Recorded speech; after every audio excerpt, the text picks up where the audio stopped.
Hey guys, just want to give you a quick update of what I've been adding to my quadcopter. I just got a 3D printer. Actually, it's a gift from my brother-in-law. But anyways, I figured out a way on how to prevent the battery, specifically the XT60 connector, from detaching during a crash. So I made this stuff. Okay, I'm gonna post a link in the description so you can download the STL file if you would like. And I'm gonna also post a quick video later after this on how actually I'm using it. Alright, and then what else did I add? Well, I also made another VTX holder, VTX antenna for my Rush tank. It's a custom made and it's freaking strong. It's actually a TPU material that I use for the 3D printing. Okay. And the other thing I made is a camera mount for my Apeman Trawo. Okay, that's another one. And I couldn't find something that's properly for this camera on Thingiverse, so I made it myself. But also, another huge thing that I found out, actually thanks to those people who have shared their techniques in YouTube on how to get rid of Jello. At first, I didn't believe it's gonna work, but I've never seen anyone use a sunglass lens. I think I'm the first one who used sunglass lens. You know, I don't want to spend some like $30 to get a real neutral density filter to get rid of Jello, because at first I didn't want to believe it's gonna work. So I decided to use a sunglass lens and started flying. And I'll post another video of the gel that I've been encountering. And guess what? It really fixes the Jello. And I'm really shocked why it fixes it. Maybe because of the light, it prevents more light from coming in. I don't know. I'm not that scientific. But anyways, I'm gonna how do you call this? I'm gonna revise this mount here. I'm gonna shave off the side of this lens so I can make it a circle and then actually put it in the hole so it looks more professional.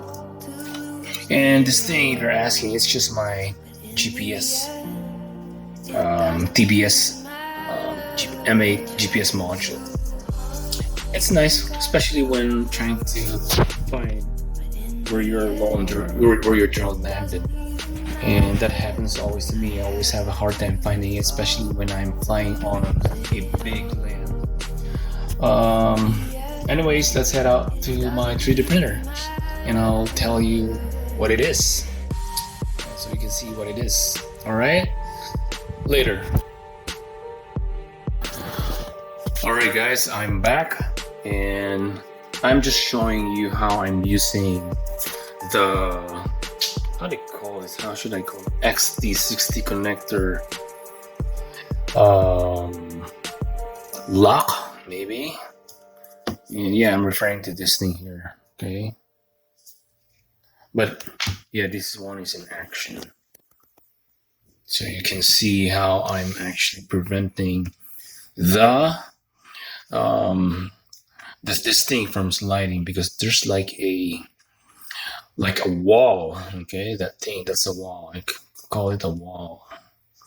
And since the battery strap is so tight, it is sandwiched against the battery, and since it is a TPU filament, which is kind of like rubber, there's a friction between the battery's wall and itself, so it's preventing itself from sliding. Especially the other strap that I wrap as well makes it more tight because I'm pressing it against the battery's wall again, yeah, like that.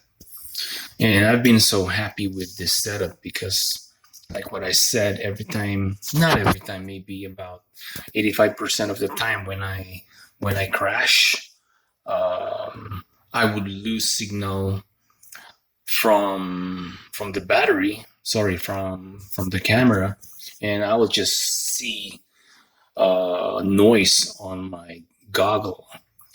when that happens, I'm freaking like annoyed or scared and wondering where to find the quad. So I decided to. That's the reason why I decided to build it. To build this, and it's freaking working so well. But like what I said earlier, I'm going to post a link to the download of this SDR file, and I hope you guys will like it. All right, later.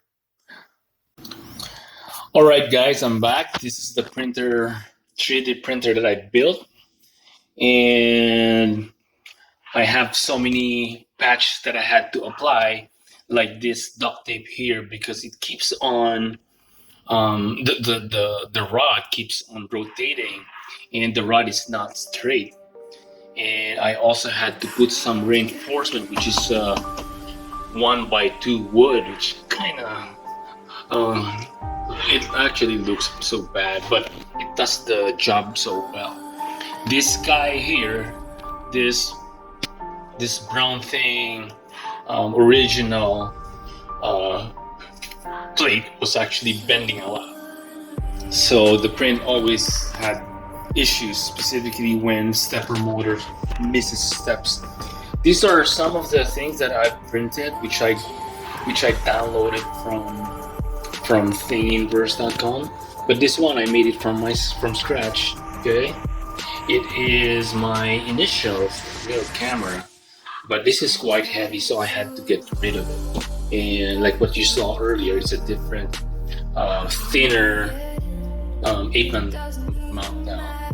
But yeah, so that's my new Ghetto 3D printer, which does the job, and that's the TPU filament right there. And oh my gosh, TPU filament, they're very hard to use. I mean, I figured out how to properly print a TPU printer, not just related to the temperature, but when it goes out, the nozzle. So yeah, that's a nozzle thing there. And I noticed that when your nozzle is too close to the bed, what happens is that the filament won't come out. Okay, and when that happens, the filament, since it's so soft, it won't actually extrude properly, and it goes out this side.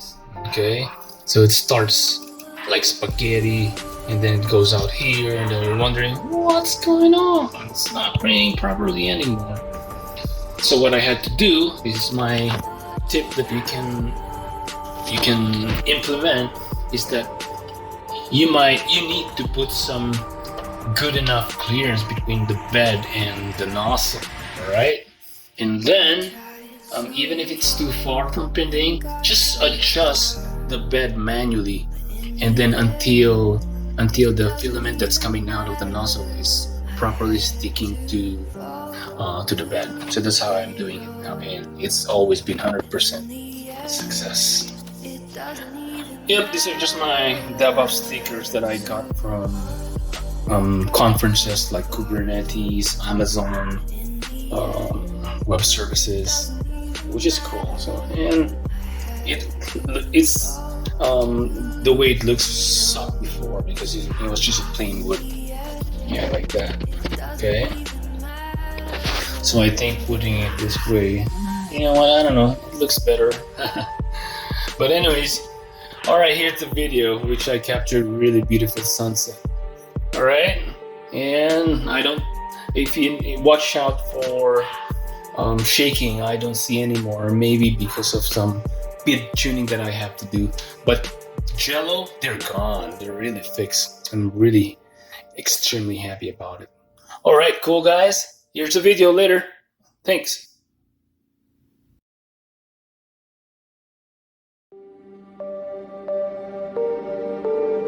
It starts with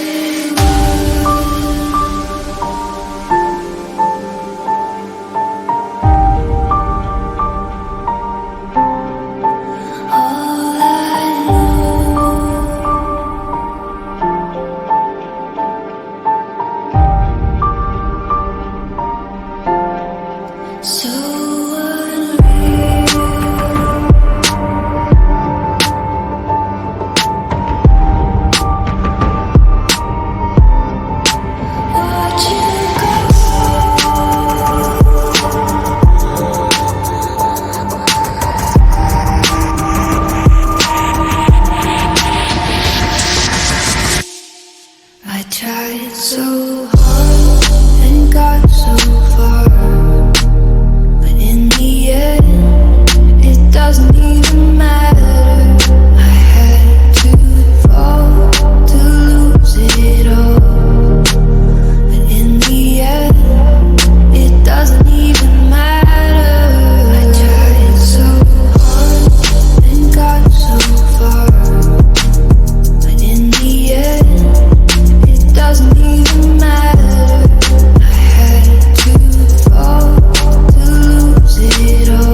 even matter.